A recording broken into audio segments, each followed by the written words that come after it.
श्री कृष्ण भाई, जय श्री कृष्ण। ओम नमः जय श्री हरिओम।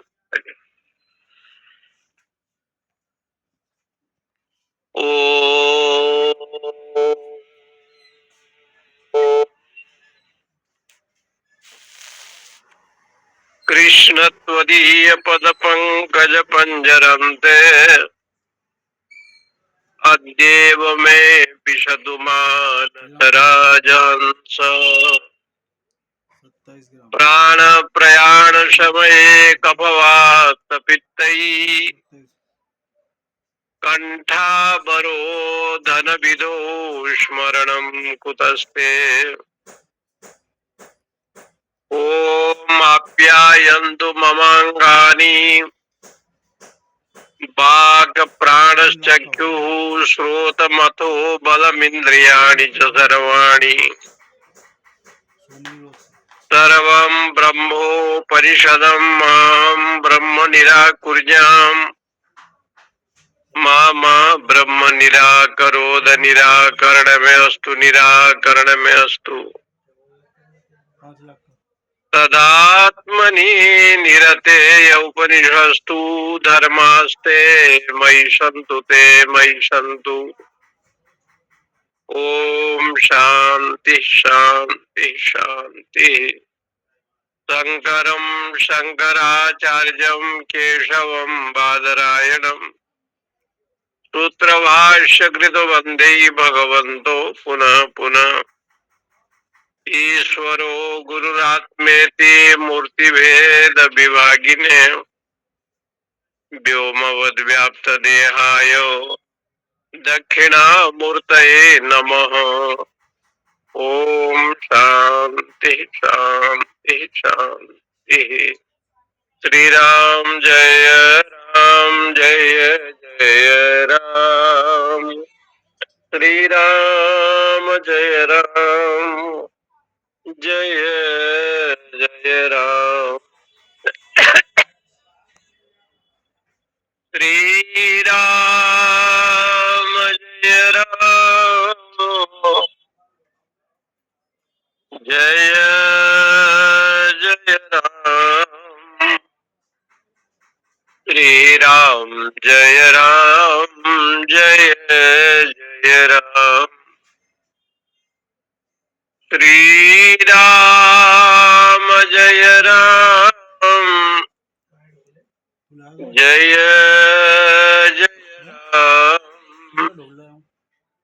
श्री राम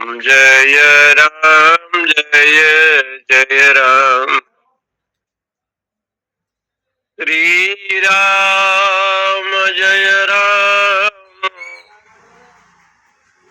जय राम श्री राम जय राम श्री राम जय राम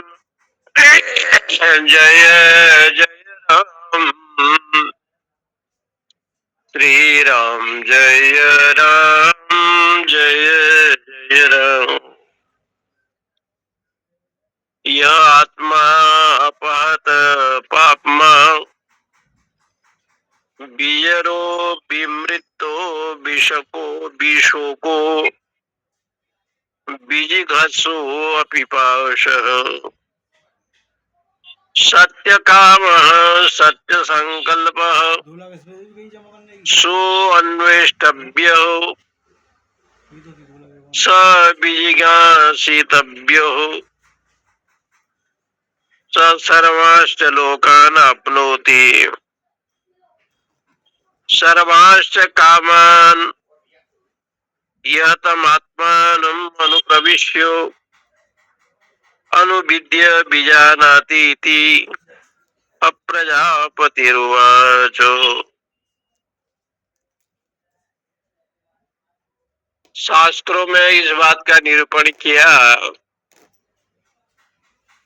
कि भगवान के ब्रह्मा जी के पुत्र देवता भी हैं और असुर लोग भी हैं। दो स्वर्गे भूतो अस्मिन लोके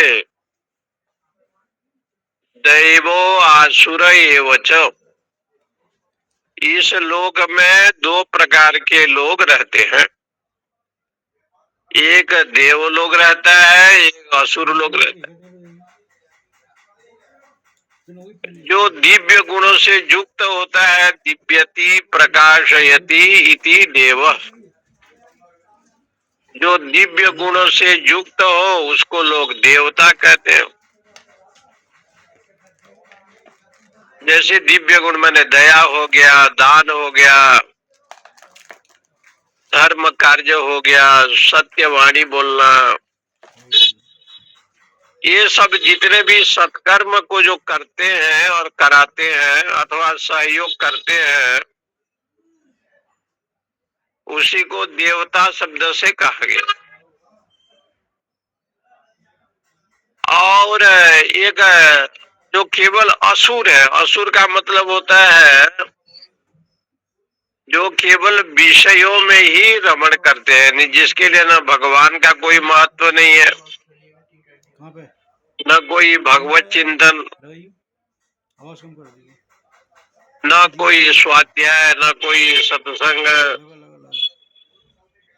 न अपने गुरु को मानते हैं। गुरु तीन है हमारे यहाँ, माता पिता और गुरु। माता को भी नहीं मानते, पिताजी को भी नहीं मानते, और जो आचार्य हो है वो भी गुरु है, उनको भी नहीं मानते, उनको आसुर कहा गया। ऐसे जो देवता लोग भी समुद्र का मंथन में सहयोग करते हैं और असुर लोग भी करते हैं। और समुद्र मंथन इसलिए कर रहे हैं कि यहाँ जो अमृत निकलेगा वो हम लोग पान करेंगे, और भगवान की कृपा से स्वयं कच्छप रूप धारण परमात्मा ने किया। राजा बलि जो और असुर लोग और देवता लोग सब मिल करके समुद्र का मंथन कर रहे हैं। समुद्र में अनेक रत्न निकले, महालक्ष्मी प्रकट हुई, लेकिन धन्वंतरी महाराज जब अमृत लेकर के आए तो खींचातानी हो गए। देवताओं ने कहा कि अमृत हमको मिले तो हम अमर हो जाए, यहाँ असुरों ने कहा कि हमको मिलना चाहिए। लेकिन वो अमृत घड़ा लेकर के भगवान धन्वंतरी का जब प्राकट्य हुआ तो एक मोहिनी नाम के कन्या का अवतार हुआ। विष्णु भगवान मोहिनी रूप धारण किया और अमृत का जो कलश था ना उसके पास पहुंच गया, मोहिनी के पास।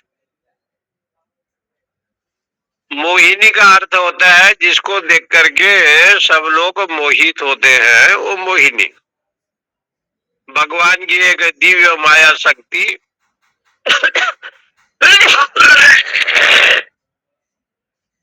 स्वयं परमात्मा मोहिनी रूप में प्रकट हुए, क्योंकि जगत को वही मोहित कराता है, उसकी माया ही जगत को मोहित करा रही है। अमृत पाने की इच्छा तो दोनों का है। तो कहते हैं जैसे अमृत पाने की इच्छा असुरों की भी है और देवताओं का भी है, लेकिन मोहिनी जो विष्णु अवतारी है उनके यहाँ अमृत का घड़ा दिया गया। और वो किसको परसेगी नहीं परसेगी, तो विष्णु जी मोहिनी के रूप में अधिकारी जिसको समझे उसको जो है ना अमृत दिया, जिससे अमर प्राप्त हुए, देवताओं को मिला। इसी प्रकार से देवता भी चाहता है कि मैं अमर हो जाऊं, और असुर लोग भी चाहते हैं हम अमर हो जाएं। उस अमरता को जानने के लिए प्रजापति के पास, ब्रह्मा जी के पास जो आत्मा का विषय है, ये आत्मा अपहत पापमा, क्योंकि धर्म अधर्म से रहित जो ब्रह्म तत्व है, अनिला जो बीजर है, माने जिसमें वृद्धावस्था नहीं है, भी मृत्यु, जो मृत्युहीन है, विशोक है, जिसमें कोई शोक नहीं है,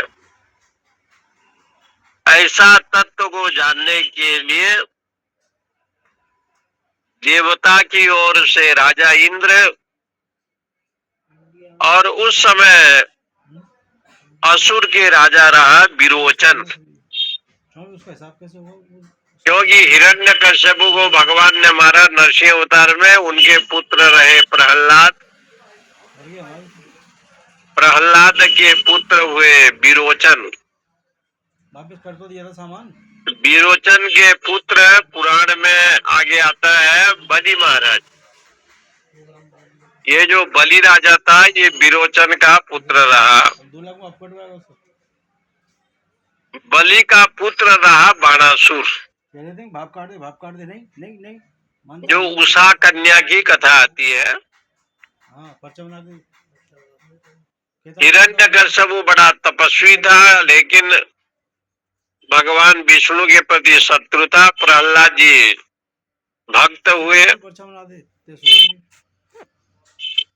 और ये विरोचन भी ज्ञान को, भक्ति को, आत्मा को जानने के लिए अग्रसर था।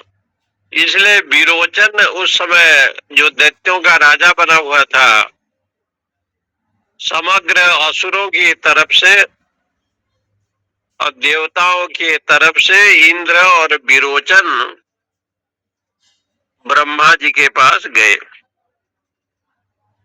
और उन्होंने पूछा कि आपके चरणों में हम आए हैं, विरोचनो असुराणाम तो बोले हम आए हैं आपके क्या करने के लिए आए हैं? तो कहते हैं असंविधानो एवं, हम आत्मा को जानने के लिए आए। आत्मा का जो लक्षण बताया है, यो आत्मा अपहत पापमा, पाप से रहित माने धर्म अधर्म से रहित है, सच्चिदानंद स्वरूप है।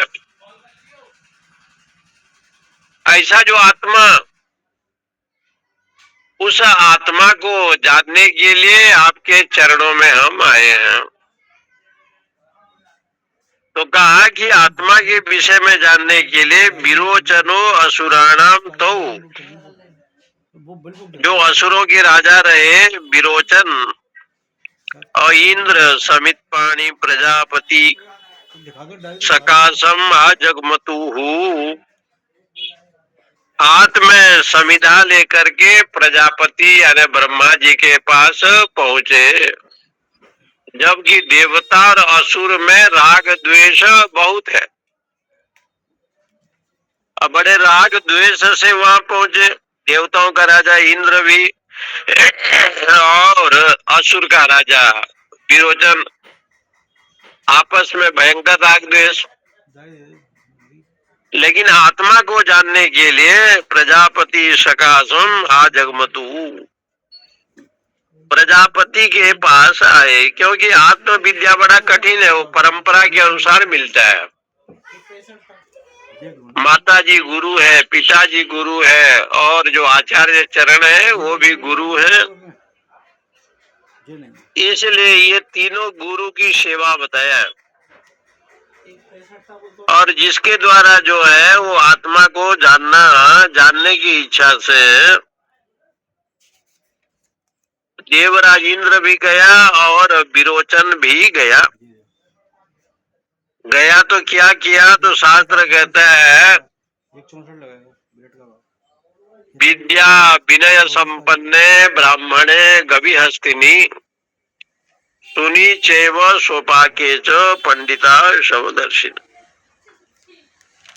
विद्या भी होना चाहिए और विनय भी होना चाहिए। विद्या क्या है? अध्यात्म विद्या, सत्संग या वेदांत विद्या। इस विद्या के द्वारा और विनयता के द्वारा नम्रता भी होनी चाहिए। विद्या विनय संपन्ने ब्राह्मणे गविहस्तिनी। कितना में लिया ये बताइए। ब्राह्मण में, गौ में, हस्ती में, सुनी चेव स्वपाके च, कितना में लिया? कुत्ते में, स्वपाक इत्यादि जो जाति में निकृष्ट होते हैं उनमें भी पंडिता समदर्शी न, वो हमेशा समदर्शी भाव से देखता है। उसी को पंडित यानी ज्ञानी कहते हैं। समदर्शी का मतलब है मेरे प्रभु सर्वव्यापक है और मैं जो भी देखता हूँ मेरे प्रभु को ही देखता हूँ। ऐसे विनय भाव से अध्यात्म जगत में जाना चाहिए। विनय, नम्रता। इसलिए विद्या विनय संपन्न, अध्यात्म विद्या से युक्त हो और विनय से युक्त हो। ब्राह्मणे गविहस्तिनी, तो नम्रता पूर्वक जाना चाहिए। यहाँ असुर विरोचन भी नम्रता पूर्वक गया है और देवराज इंद्र भी।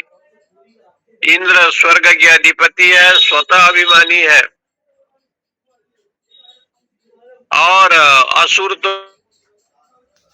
अभिमानी होते ही है, लेकिन जब गुरुकुल में गए हैं तो विनम्रता पूर्वक, नम्रता पूर्वक। एक राजा, एक भक्त गुरु के दर्शन करने के लिए गुरु पूर्णिमा में गया, 55 हो रहा है ना, और जल्दी जल्दी जो है ना गेट में गया तो जो लोग चप्पल रखे थे जूता, उसके ऊपर अपना जूता चप्पल रख दिया परिवार के साथ। 5000 दे दिए थे। पहुंचा वृंदावन में, स्वामी जी देख रहे थे कि ये तो बड़ा धनाढ्य है, सेठ है, अभिमान से आया है। 10,055 है। उसने कहा महाराज आत्म तत्व के विषय में आया हूँ आपके चरणों में। तो स्वामी जी ने कहा कि देखो आत्म तत्व की बात तो दूर की बात है, तुम जो चप्पल जूता पहन करके आए थे और दूसरे के जूता चप्पल के ऊपर रखे हो, और पहले वाले जो जूता चप्पल रो रहे हैं उनका श्राप तुम्हें लगेगा। इसलिए आपको ब्रह्म विद्या उपनिषद विद्या का ज्ञान तो बात की बात है, जाकर के वो चप्पल जूता को प्रणाम करो और क्षमा मांगो, कहना मेरे से अपराध हो गया, और अपने चप्पल जूता जो लाए हो उसको अलग रख दो और ठीक ढंग से सजा करके रखो। तो जैसे वो स्वामी जी ने कहा वैसे उसने जा करके जो जूता चप्पल के ऊपर अपना रखा था सबको प्रणाम किया, अलग ढंग से रखा, हाथ धो करके आया और महाराज जी के चरणों पर बैठा। महाराज ने समझाया कि गुरु के चरणों में आओ तो विनय, विद्या विनय संपन्न, विद्या और विनय से युक्त होकर के आना चाहिए। ब्राह्मण, गौ, पशु सभी में समदर्शी भाव से यानी ब्रह्म दृष्टि होना चाहिए। लेकिन विद्या से विद्या प्राप्ति करना है तो विनयता भाव से आना चाहिए। तो 32 वर्षाणि ब्रह्मचर्यम उशतु तो प्रजापतिरुवाच किम इच्छन्ता बंता वास्तवमिति तो चतुर्य आत्मा अपहत पापमा बीजरो विमृतो विषको बीजिघस्सो अपिपासा सत्यकाम सत्य संकल्प सो अन्वेष्टव्य स बीजिज्ञासितव्य स सर्वांश्च लोकान् आप्नोति सर्वांश्च कामान् यह तम आत्मानम् अनुविद्यो बीजानातीति भगवतो बचो वेदयन्ते। तम इच्छन्तो अवास्तव इति। छांदोग्य उपनिषद का कहना है तो हो द्वात्रिंशत् वर्षाणि। प्रजापति ब्रह्मा जी ने कहा कि 32 वर्ष तक यहाँ जितेंद्रिय होकर के रहो, ब्रह्मचर्य व्रत का पालन करो। 32 वर्ष तक ब्रह्मचर्य व्रत का पालन करो। तो द्वात्रिंशत् वर्षाणि ब्रह्मचर्यम उसतुस्तु। क्योंकि तुम आत्मा को जानने के लिए आए हो, जिस इच्छा से आए हो। आत्मा क्या है? आत्मा अपहत पापमा, धर्म अधर्म से रहित है, शोक रहित है, मृत्यु रहित है, वृद्धावस्था से रहित है, क्षुधाहीन है, तृषाहीन है और सत्य काम सत्य संकल्प है। सो अन्वेष्टव्य, उसको आप लोग जानना चाहते हैं। सविज्ञासितव्य, उसको भली भांति जानने की इच्छा करो और इस प्रकार से भाव रखो जो संपूर्ण अखिल ब्रह्मांड का हेतु है, कारण है। क्योंकि वही सच्चिद आनंद ब्रह्म परमेश्वर ही अखिल लोक का कारण है।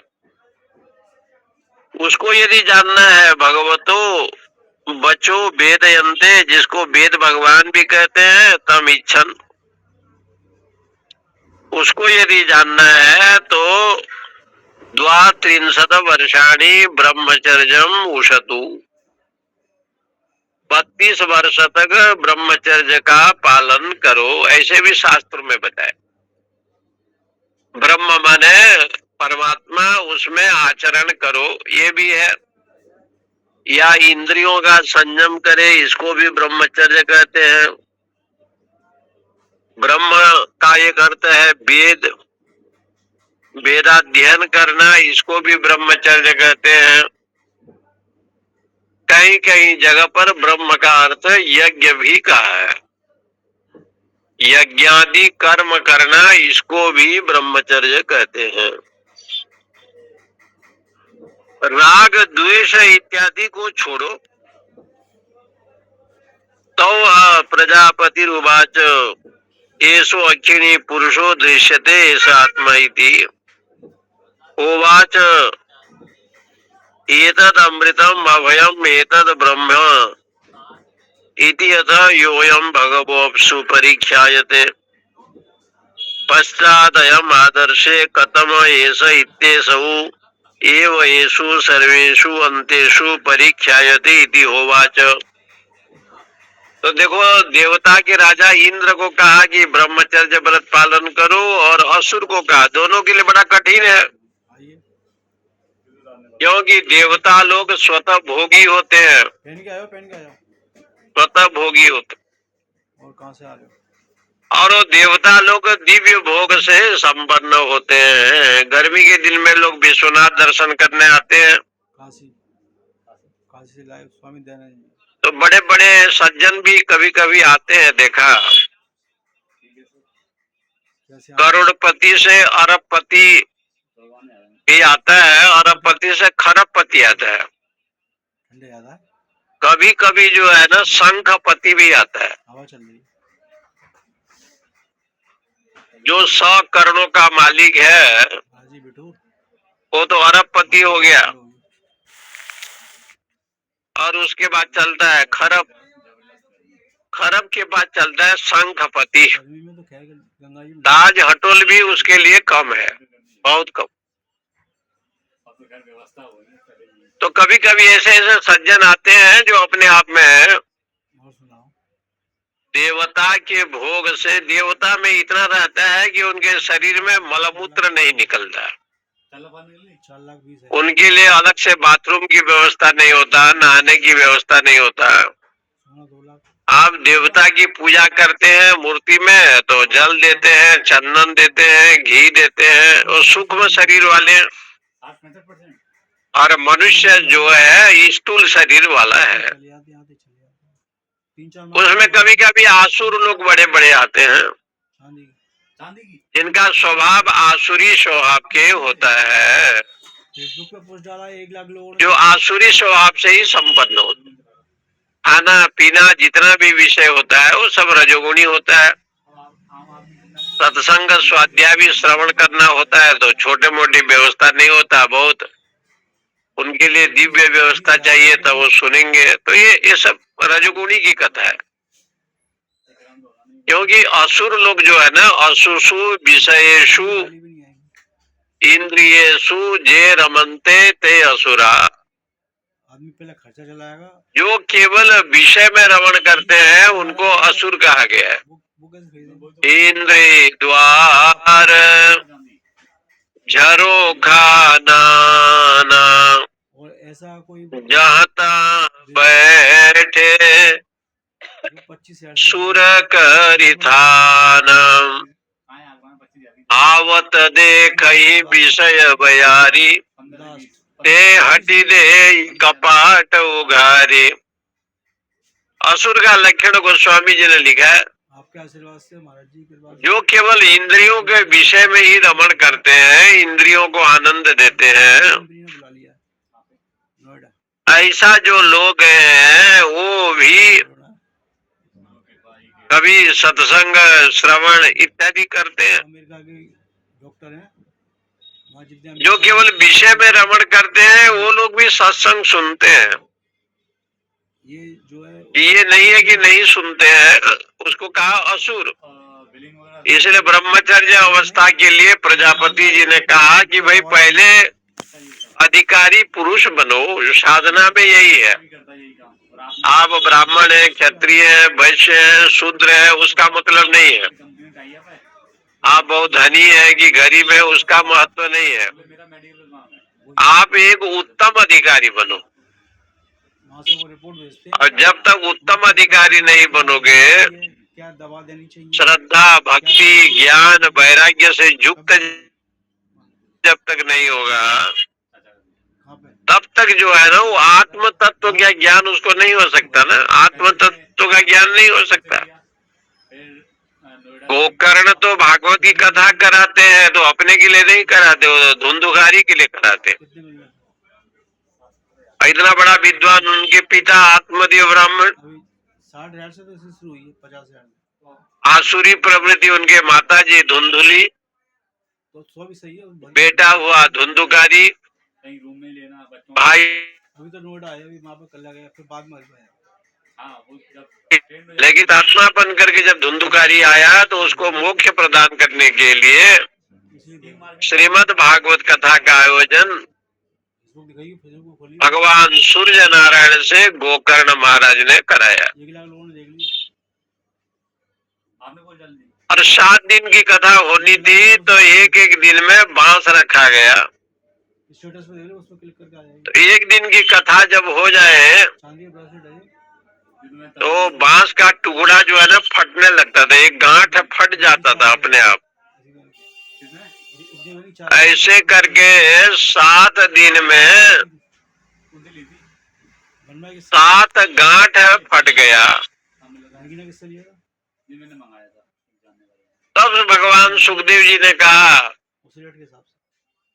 कि ये कथा सुनने के बावजूद भी 7 गांठ जो टूट गया, इससे अर्थ ये हो गया कि अधिकारी के रूप में जब भगवत कथा सुने तो उसका आवरण का नाश हो गया। आवरण का नाश होना ही वो गांठ को जो है ना, वो गांठ फटना है, गांठ फट जाए, आवरण का भंग हो गया। इसे सिद्ध होता है कि ज्ञान वैराग्य और भक्ति के द्वारा, श्रद्धा के द्वारा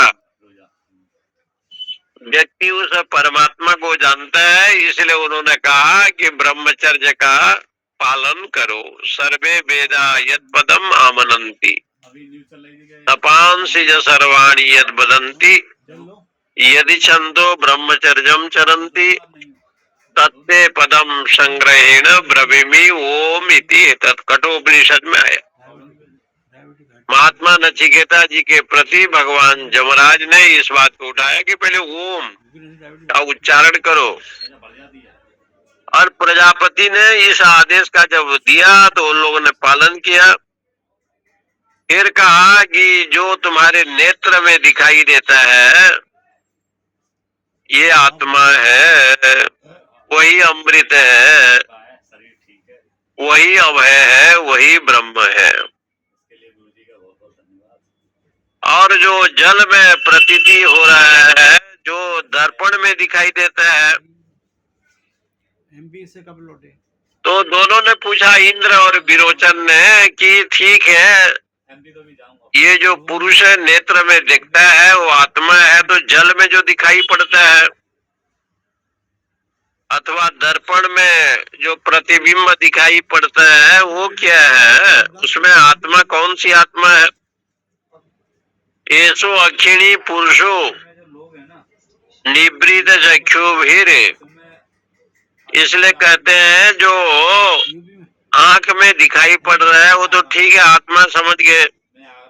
दर्पण में जो मुखाकृति दिखाई पड़ता है, जल में जो प्रतिबिंब दिखाई पड़ता है, वो कौन सी आत्मा है? नहीं होता हो ऐसा तो। तब प्रजापति जी ने कहा कि मैंने तो तुम्हें नेत्र के अंतर्गत पुरुष की बात बताई, इसलिए अतएवं श्रीनाथ जी सेवा ट्रस्ट, इसलिए मैं जो आपको बताया हूँ ये वास्तविक में वो आत्मा है जहाँ कामना का अभाव हो जाता है।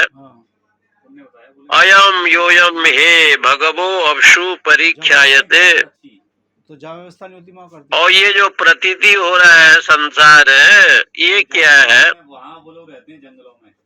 तो प्रजापति जी ने कहा कि देखो हमने आपको इतना बताया, ऐसो अक्षिणी पुरुषो दृश्यते, जो आंख में दिखाई पड़ रहा है वो वास्तविक में आत्मा है। इंद्र ने श्रवण किया, विरोचन ने श्रवण किया, और प्रजापति कह रहे हैं कि वही आत्मा है, इसमें आपको तर्क वितर्क नहीं करना है। तो बोले इस प्रकार से आत्मा है। ऐसे जब उन्होंने कहा तो उनके मन में आया कि ये प्रजापति ब्रह्मा जी ने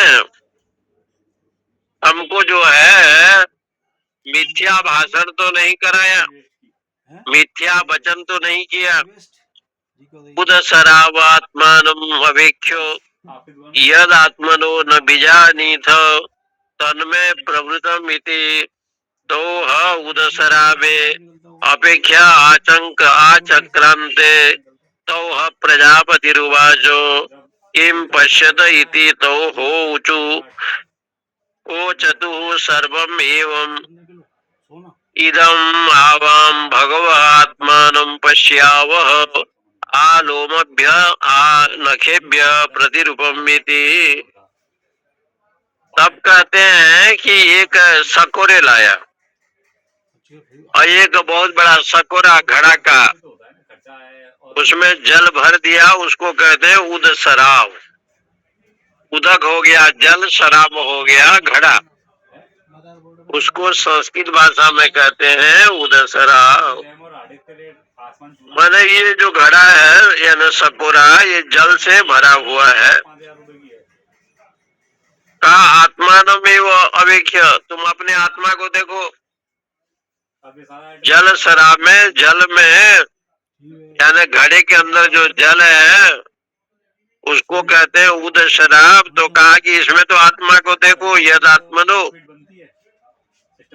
इसलिए यही आत्मा को देखो।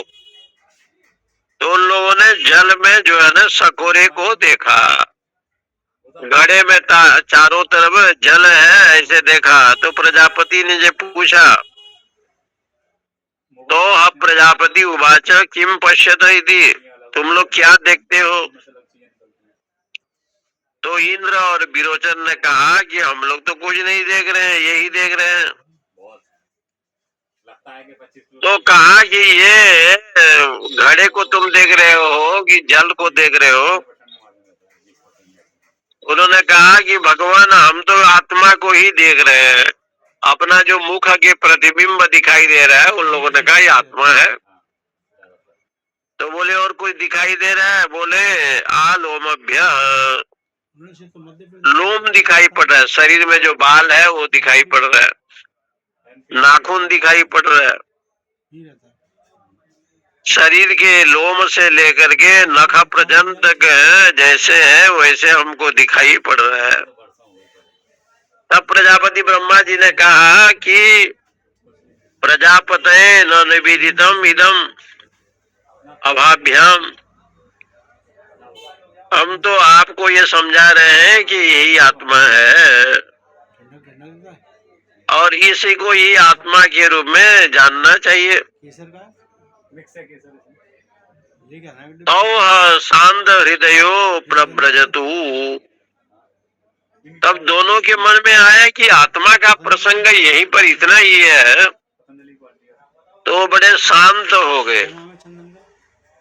उनके मन में कोई तर्क वितर्क नहीं आया और दोनों विचार करने लगे। सर्वम एव इदम आवाम भगवा आत्मानं पश्य, यही आत्मा है जो शरीर में जो लोम दिखाई पड़ रहा है, नाखून दिखाई पड़ रहा है, देहादि दिखाई पड़ रहा है, और उद शराब में घड़े में जल है, तो अपना जो प्रतिबिंब चेहरा छाया जो दिखाई पड़ रहा है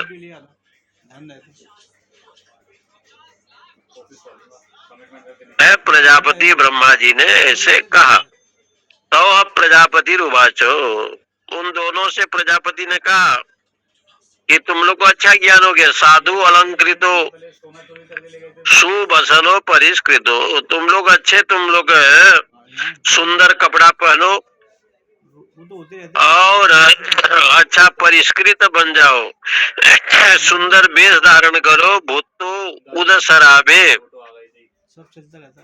अवक्षेधाम इति, और वो शराब में मैंने उस घड़े में जल भर करके अपने को देखो। जब देखा तो अपने जो बढ़िया सुंदर कपड़ा पहने थे, वस्त्र धारण किया था, ये सब जो है ना सकोरे में देखा उसने। तब प्रजापति ने पूछा कि भाई तुम क्या देखते हो? बोले बहुत सुंदर वस्त्र है, बहुत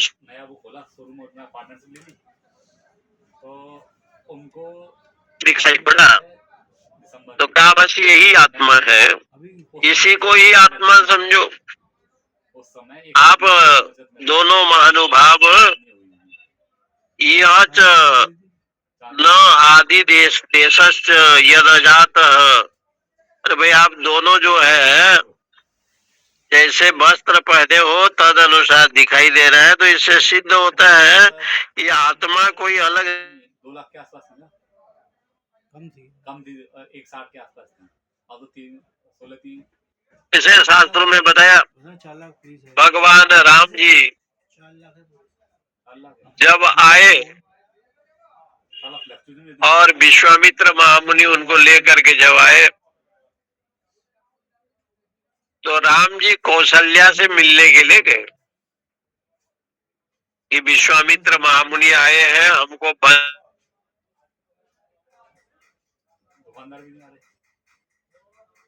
जिन पे चाहिए उधार वो भी नहीं आ रहे। बोले नहीं जाना नहीं। इधर महाराज दशरथ भी बड़े दुखी है कि राम जी को मैं वन में भेज रहा हूँ विश्वामित्र के साथ। लेकिन रामायण की कथा कहने वाले लोग कहते हैं जब भगवान शंकर भुसुंडी के साथ अयोध्या में पधारे, भगवान का दर्शन किया, तो कौशल्या जी ने जो है ना राम से बताओ सॉल्यूशन नहीं है भैया, समस्या हमारे को यही नहीं, समस्या उसकी होगी क्योंकि महादेव साधु बन करके आए, भुसुंडी जो है उनके शिष्य थे। रमण बिहारी, हमें रमण बिहारी, जब हम रमण बिहारी बोले हमारे बालक के हाथ को देखो क्या लिखा है। तो उन्होंने कहा कि ऐसे समय आएगा कि एक महात्मा जी आएंगे, तुम्हारे ये बड़े भाई बड़े योग छेन की रक्षा मेरी जिम्मेदारी। और वहाँ नई बहू लेकर के अयोध्या में आएंगे। उसको हम अपना बनाते नहीं। इनकी विवाह करा करके वो ऋषि आएगा, विश्वामित्र महामुनि। ये बात तो माता कौशल्या जी को पहले से ही पता था अपने पैसे पे भरोसा कि ऋषि आएंगे है सब किसका। और स्वयं बहू लेकर के राम जी अपने आएंगे। यही समस्या है बस। तो विश्वामित्र के साथ जाने के लिए मना नहीं किया, बोले अच्छा है, आपके कृपा से इनका कल्याण होगा, मंगलमय होगा। और ये ज्ञान तो दशरथ जी को था नहीं। दशरथ तो एक मनुष्य समझते थे अपने बालक को, इसलिए दशरथ महाराज जी ने मना किया कि नहीं, राम देत नहीं बनत गोसाई, मांगी हूँ मोही प्राण की नहीं। प्राण मांग लो तो मैं दे सकता हूँ, लेकिन राम को अभी आज जो अरबों का घाटा है। तो शास्त्र इसी प्रकार से कहते हैं। पहले जो उपदेश शास्त्र करता है ना, पहले आपको देखता है, शिष्य को देखता है कि आत्म तत्व के विषय को उपदेश करने के पहले साधक कितना संपन्न है, विवेक, वैराग्य, श्रद्धा, भक्ति, दया। क्योंकि भजन में भी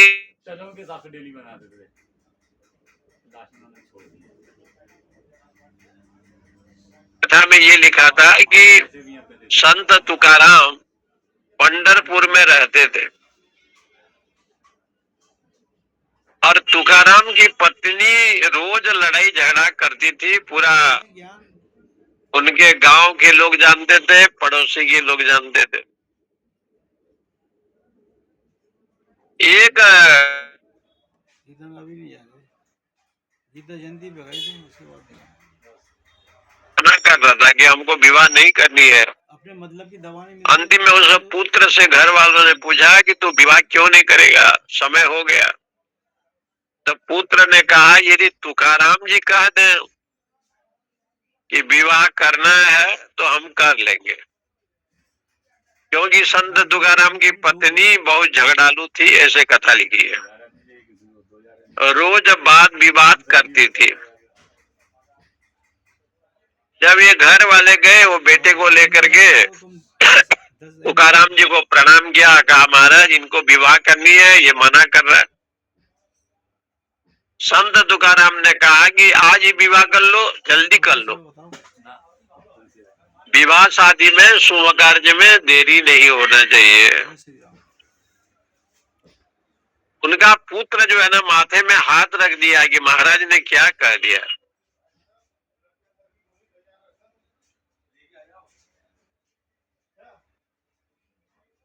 झगड़ा कर दिए। ये अवस्था को देख करके मेरे लिए विवाह का आज्ञा कर दिया। तुकाराम जी ने कहा देखो विठल जी की यही कृपा है, यही सेवा है। अनुकूल विषय आए तब प्रभु को जो है ना प्रशंसा करो, और प्रतिकूल विषय आए तो भगवान के चरणों में मन लगा। कोई चीज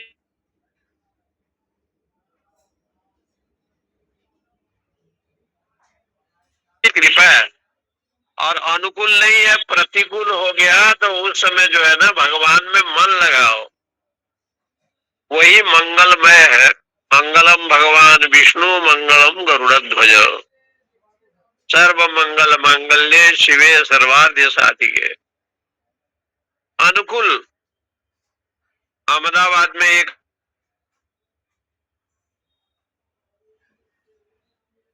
लंदन में शादी किया था, उसको पति अनुकूल नहीं था, तो एक अच्छे साधक थे, एक महात्मा, उनसे उन्होंने कहा कि महाराज कोई उपाय बताओ। तो उन्होंने कहा कि आप कुछ मत करना, सुबह की अगरबत्ती जला करके इतना पढ़ लिया करो, सर्व मंगल मांगल्ये शिवे सर्वार्थ साधिके, शरण्य त्र्यंबके गौरी नारायणी नमस्कुते, जयंती मंगला।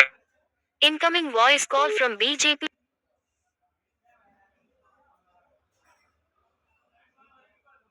इसमें बेटी तेरा कल्याण हो जाएगा। और बात बिल्कुल सही निकला कि थोड़े दिन के बाद उसका पति ऐसे बदला, क्या भगवती कृपा हुई कि वो बिल्कुल सज्जन बन गया। जो दुर्जन जैसे स्वभाव था, जो सत्संग और भगवान को नहीं मानता था, ऐसे बदल गया परिवार।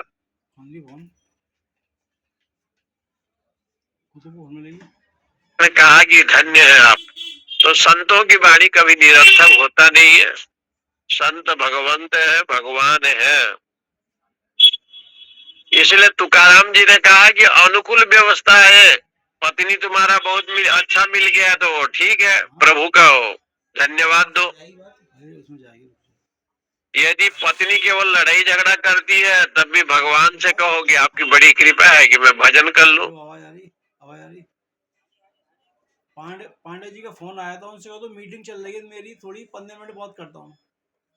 स्मरण करे और प्रतिकूल में भी गोविंद का स्मरण करे, इसी का नाम है भक्ति। अनुकूल्य प्रतिकूल्य व्यवस्था वैसे लिखा है, अनुकूल में भी और प्रतिकूल में भी। तो यहाँ गुरु क्या कहता है वो पहले दिखाता है कि ये तुम जो देख रहे हो ना सब आत्मा है। भी सब आत्मा है। एक देह है तो उसमें क्या है, तो कहा छाया। अपि छाया आत्म, ये छाया के रूप में प्रजापति जी ने कहा जो छाया है यही आत्मा है। इसलिए ये तुम दोनों लोग उस आत्मा को देखो। तो हो चतुर्थ यत एवं मात्रम भगवः साधु अलंकृतो सुवसनो परिष्कृतो स्व एवं एव इमो भगवः साधु अलंकृतो सुवसनो परिष्कृतो इस एव आत्मा इति होवाच एतद अमृतम अभयम एतद ब्रह्म इति तौह शांत हृदयो प्रव्रजतु। उन दोनों ने कहा कि भगवान विरोचन ने और इंद्र ने कहा जो आप कह रहे हो, हम सुंदर कपड़े धारण किए हैं, सुंदर दिखाई पड़ रहे हैं, सुंदर अलंकार पहने हैं, सोना चांदी इत्यादि पहने हैं, तो ऐसे लग रहा है कि हम बहुत अच्छे सुंदर वस्त्रधारी हैं। प्रजापति जी ने कहा यही तो आत्मा है, जिसको तुम आत्मा आत्मा कह रहे हो इसी का नाम ही आत्मा है। और यही अमृत है, अमृतम अभयम, यही अमृतत्व है, अभय है, यही ब्रह्म है। इन दोनों ने सोचा कि जब ब्रह्मा जी ऐसे कह रहे हैं तो इससे सिद्ध ये हो गया ये हमारा जो देह है ना यही आत्मा है। और सुनाओ पांडे, बढ़िया रहा। दोनों शांत हो गए जब ब्रह्मा जी ने कहा कि इसी को ही आत्मा कहते हैं, दूसरा कुछ कहते नहीं है। तो इस प्रकार के भाव जो है ना उपनिषद में दिया। प्रजापति ने उनको कहा कि पहले देह को समझाया, फिर शरीर को समझाया, मन को समझाया, इंद्रियों को समझाया, विषयों को समझाया, फिर अपने रूप को दिखाया। बोले जिसको आत्मा कहते हो ना यही है, और दूसरा कोई आत्मा है ही नहीं। नहीं उपपत्या जो संस्कृत हो तावत। श्रुति भगवती जिनको आत्मा कहती है वो आत्मा तो ये है कि अपात पापमा, पाप से रहित, वो अजर है, अमर है। लेकिन देह तो ऐसे नहीं है। लेकिन ये लोग तर्क वितर्क नहीं किया। तो हान भिक्ष प्रजापति उवाच अनुपलभ्यम आत्मा अनुविद्य ब्रजतो यतर एतद उपनिषदो भविष्यन्ति देवा बासुरा बाते पराम अविष्यन्तीति सह शांत हृदयमेव विरोचनो असुरान जगामः तेभ्यो अएताम उपनिषदम प्रोवाच आत्मा इव इह वो मैटर मह्यम आत्मा परिचर्यम किसी ने पकड़ा दिया हाथ में मेरे। आत्मानम एव इह मह्यन आत्मानम परिचरस उभौ लोको अवाप्नोति इमं च अमुम च इति। मुझे देख के और एक दो आ गए वहाँ पे, मैंने प्रजापति ने कहा कि भाई ये देखो तुम तो बोली भाई ये और अपने देह को देख करके बताओ कि आपको क्या क्या दिखाई पड़ता है। लिख दे तू जो भी तेरी समस्या है। तो लोगों ने सोचा है कि इसी को ही आत्मा कह रहे हैं। तो देवता लोग शादी बोल रही और असुर, देवता में इंद्र आदि, इंद्र देवता, असुर में विरोचन, ये तो चलता रहता है। सोचे जब ब्रह्मा जी कह रहे हैं तो ये आत्मा हो सकता है। आठियो घेर डाला पूरी तरह से। तो कहते हैं देवाबा असुराबा एते कोई नहीं था वहां से। पराम अभविष्यन्ति इति पूरे 2 घंटे शांत हृदय एवं विरोचन। चेकिंग करते होंगे वो तो सबसे पहले विरोचन जो था प्रहलाद का पुत्र असुरराज, आरटीओ वाले चेक उसके हृदय शांत हो गया, कोई जिज्ञासु नहीं हुआ, असुरों के पास गया। कौन व्यापारी नहीं। कहा कि जिस आत्मा की बात ये लोग कहते हैं, कोई इस तरह प्रजापति ब्रह्मा जी ने दिखाएगा उसको आपको। ये घड़ा गाड़ी वाले हैं जो पुरानी गाड़ी जहाँ जल भरा है, शराब उदक में बताया, देख करके दर्पण में जब देखे तो बोले यही आत्मा है। पुरानी गाड़ी सेल पर आत्मविद्या की बात सुनाई। उनका पूरा समूह था। इस लोक में आत्मा माने देह ही आत्मा है। नारेबाजी के साथ में जोश परिचर्यम आत्मानम काम चलता है। एव यह मह्यन आत्मानम। बोला मुझे 2 इसलिए इस लोक में और परलोक में जिसको तुम आत्मा कहते हो, और उस समय में किसी को टाइम नहीं असुरों को समझाया उसने। मेरे पास कल टाइम नहीं है। कहा आत्मा कोई अलग नहीं है, जिसको शास्त्रों में जब तक आप नहीं आ जाओगे वर्णित आता है कि ये सब पर जगह शुक्रम अकायम अप्रणम असनाविरम। आधा घंटा ऐसे मत सोचो कि आत्मा कोई अलग है। आप ही जो आपका जो रूप है, छाया है, मैंने भी नोट और आपका जो देह है, लाइन नहीं है इस तरह आप स्वर्णकार वालों के लिए। इसी को ही आत्मविद्या कहते हैं। भाई साहब से जो सुबह बात करी जो इस प्रकार से बैलो विरोचन के मन में भाव जगा, अनुपलभ्य यथोक्त लक्षण आत्मा। क्योंकि आत्मा के विषय में उसको ज्ञान नहीं हुआ। वो यही था कि हम आगे बढ़े तो कैसे आत्मा के संबंध में उसको ज्ञान नहीं हो पाया। किसी काम के नहीं है। कहने का मतलब क्या है, आत्मा जो ब्रह्म सत्यम जगत मिथ्या। तुम्हें संभालना है। मैंने कहा, भाई मैं क्या क्या संभालूं? हम लोग थोड़ा वेदांत की बात करते हैं तो यही कथा सभी जगह सुनाते हैं। कभी प्रवचन होता है ब्रह्म सत्यम तो बनवा देंगे लेकिन अब जगत मिथ्या, मैं क्या ओरिजिन बोले इसीलिए बनाया था। लेकिन जगत मिथ्या का बोध जो है ना, करेंगे वो घर से निकलते हैं नहीं है वो। थोड़ा काठिन्य हो जाता है। तो तुम पद संभालो। ब्रह्म सत्य है, वो जगत मिथ्या हो न हो, ब्रह्म सत्य है। ब्रह्म सत्य में कोई किसी प्रकार से मतभेद नहीं है, क्योंकि परमात्मा ही सत्य है। सत्यम परम धीमहि, प्रवीण भाई ऐसे भागवत जी में भी आया है। प्रवीण वर्मा धियो यो न प्रचोदयात्, गायत्री में भी आया है। तो ब्रह्म तो सत्य है ही, और तीनों कालों में उसका नाश नहीं होता, इसलिए ब्रह्म सत्य है। इसमें कोई मतभेद नहीं है। लोग समझ जाता है, तुरंत समझ जाते हैं। वक्ता जब बोलता है वो भी लोग समझ जाते हैं। वक्ता भी समझता है, श्रोता भी समझता है, दिखा दूं सब प्रूफ है। संसार के लोग भी समझते हैं तो बहुत विस्तार से कि परमात्मा भगवान ही सत्य है। सत्यम शिवम सुंदरम, ये समझ जाते हैं। एमसीएक्स तो ये सरकार द्वारा लेकिन जब जगत मिथ्या की बात आती है तो बड़ा कितने सालों से चल रहा है ये जगत मिथ्या है। जगत मिथ्या जब बात आ जाती है तो लोग सोचते हैं कि जगत मिथ्या क्यों कहते हैं लोग। 2025 जगत तो दिखाई पड़ रहा है। गवर्नमेंट का है वैसे साल ही हो पूरा। गए। अच्छा कांग्रेस तो भगवान शंकराचार्य ने उनको भिन्न रूप से समझाया, जब आपके घर में धन है, मोदी 14 में सुंदर खाने पीने की व्यवस्था है, तो बंधु बांधव को बुलाना नहीं पड़ता। ये मुद्दा बहुत कर्रा बनेगा, बहुत कर्रा मुद्दा बनेगा। स्वयं वो आ जाते हैं, पत्नी भी प्रसन्न रहती है, परिवार के लोग भी बड़े सही भाई साहब कितने लोग प्रसन्न रहते हैं। घर में 2 रुपया है, हमारे शराबा वाले कितने मर गए? सुख सुविधा है, तो सब लोग मिलने जुलने आते हैं। गोली मार ली यदि जिस समय बूढ़े हो जाते हैं, दांत चला गया, वृद्ध अवस्था आ गया, बेसन पड़ा हुआ है, घर में लक्ष्मी की अभाव आ गई, मैं आपको बताऊं इसकी पूरी कहानी तो जो लोग पहचानते हैं ना, वो लोग भी नहीं पहचानते, आते नहीं। क्या कारण है, सारी चीजें कहीं देखेंगे तो हाँ हाँ कर दिया, हो गया। हमारे रिश्तेदारी फंस गए 15 करोड़ से।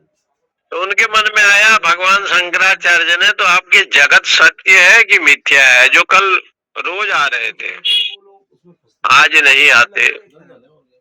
यावद वित्तो पार जन शक्त तावद्ये तरुणी रक्त पश्चात भवती जर्जर गे जिनको लेने गए थे पूरी वार्ता कोपि न पृच्छति गे बिना उसके भज गोविंदम भज गोविंदम पार्टी दोनों लेते हैं, फिर दोनों को फोन कर गोविंदम भज मूढ़ मते। इसलिए भगवान भज गोविंदम मूढ़ मते में आदि शंकराचार्य ने जगत मिथ्या है इस बात को आधा घंटा तो लग जाएगा कहा। टूटपेंट वाला कौन है? हितकारी वहाँ के जगत मिथ्या का बोध तब होता है जब मैंने कहा जे कोई आत्मा समझ लिया। ये किसने समझा? विरोचन ने। ये विरोचन कौन है? हाथ डलेगी आसुरी, एक असुर है। असुर लोग की दृष्टि से जो विषय भोग में ही रमण करते हैं, देह को ही सब कुछ मानते हैं। वो लोग कहते हैं जो आप चेतन है, जो अखंड है, इस प्रकार से जो आप मानते हो, ये उचित नहीं है। देहात्म बुद्धि का निषेध उपनिषद के द्वारा की जाती है। वेदांत में एक बात है, लवानी है तुम बोलने वाले देहात्म बुद्धि का निषेध किया गया है, लेकिन आसुरी स्वभाव वाले कहते हैं नहीं नहीं नहीं, देह ही सब कुछ है। राइट हैंड हो गए तो तस्मादपि यद इह होना चाहिए।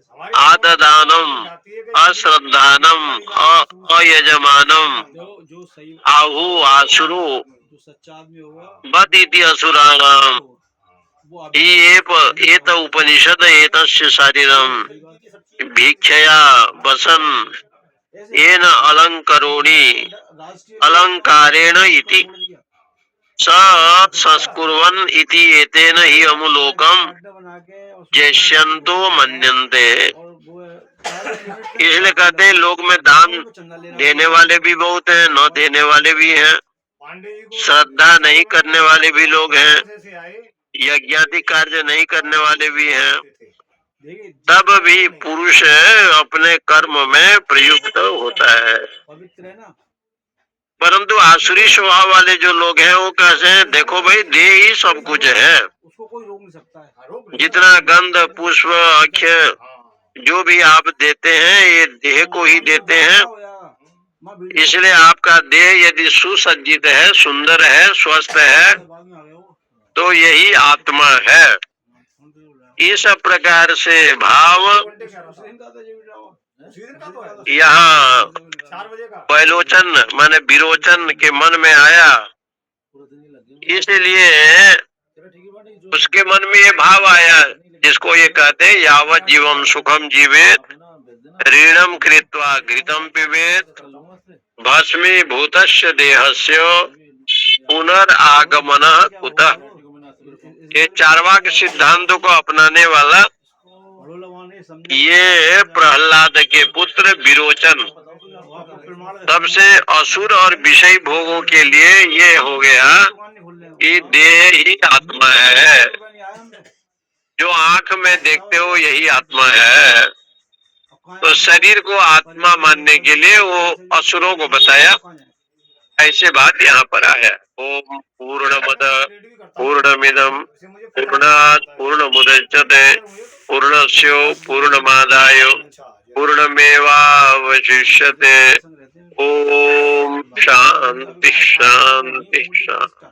स्वामी सत्यव्रतानंद जी की हरिओम भगवान स्वामी जी प्रणाम करता हूँ श्री चरणों में। हरिओम हरिओम हरिओम हरिओम। ओम नमो नारायण महाराज जी, जय श्री कृष्ण। ओम नमो नारायण। ओम नमो जी जी जी। प्रणाम स्वामी जी। जी जी हरिओम। नमो नारायण स्वामी, जय श्री कृष्णा। जी जी ओम नमो। ऑलरेडी में आ रहा था, अब इसे रिकॉर्डिंग कर लिया, अब यूट्यूब पे डालूंगा, इसलिए नहीं उठा पाया मैं, क्षमा प्रार्थना। ओम ये हरिओम पूरा इसमें हरिओम मोनोपोली रहता है। हरिओम स्वामी जी, हरिओम स्वामी जी। जी जी जो उसी का तो परिणाम है, हरिओम 20,000 हरिओम। चांदी हो गई आज। अब ये अपन काला बारी है कि नहीं? MCX ये जो है ये चलता है आपका